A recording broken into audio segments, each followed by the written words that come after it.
ভাই ভিতরে আইতাম। আরে আয় বাইরে দাঁড়া আছিস কেন লেগে?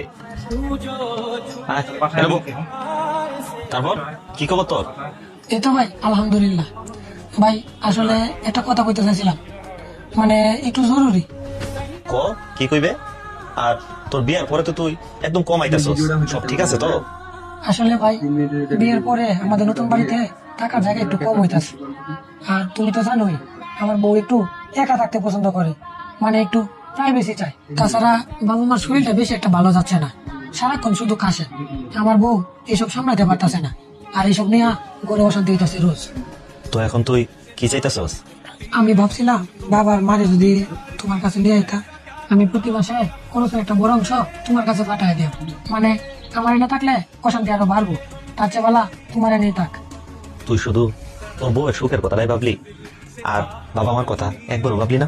আরে ভাই আমি তো বাবা মারে হালা দিতেছি না, আবার বৃদ্ধাশ্রম তো দিতেছি না, তোমার কাছেই তো রাখতেছি। তাছাড়া তুমি তো বড় ভাই, তোমারও তো একটা দায়িত্ব আছে তাই না? আর প্রতি মাসের খরচ তো আমি দিয়ে নেই।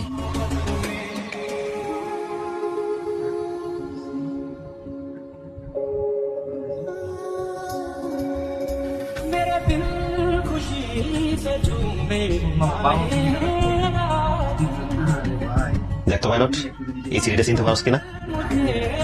এই চিঠিটা বাবার নিজের হাতের লেখা, আজ থেকে 15 বছর আগে, যখন তুই বিশ্ববিদ্যালয়ে ভর্তির লেগে সুযোগ পাইছিল। না ভাই আমার তো কিছু মনে করতেছে না। তখন বাবার চাকরিটা গেছিল গা, আর আমাদের সংসারের অবস্থাও খুব খারাপ আছে। তখন বাবা আমার কাছে আয় কইছিল, সৌরভ তুই যদি এখন সংসারের হাল না ধরস তাইলে আমি পাইলটের পড়াশোনাটা করাইতে পারতাম না। আমি তখন আমার নিজের কেরিয়ার, নিজের ইচ্ছা, স্বপ্ন সবকিছু বিসর্জন দিয়া একটা ছোট্ট চাকরিতে ঢুকছিলাম, শুধুমাত্র তোর লাগে, যাতে তোর পড়াশোনাটা বন্ধ না হয়ে যায়। আর বাবা তখন নিজের জমানো শেষ সম্বলটুকু দিয়া তোর ভর্তির টাকাটি জোগাড় করছি। বাবা মা যখন আমাদের বড় করছে তখন কি হিসাব করছি যে কোন ছেলের পিছনে কত টাকা খরচ হয়েছে। প্রাইভেসি কিন্তু ওনাদেরও লাগতো পাইলট, কিন্তু তারা আমাদের লাইকে নিজেদের জীবনটা শেষ করে দিতেছে। আর আজ তুই কইতাছস তোর সংসারে প্রাইভেসির অভাব হইতেছে। তুই হয়তো তোর বউরে খুশি রাখার চেষ্টা করতেছস, কিন্তু একটা কথা মনে রাখিস পাইলট, আজকে তুই তোর মা বাবার সাথে যা যা করবে, কালকে তোর বাচ্চারা তোর সাথে ঠিক তাই তাই করবো।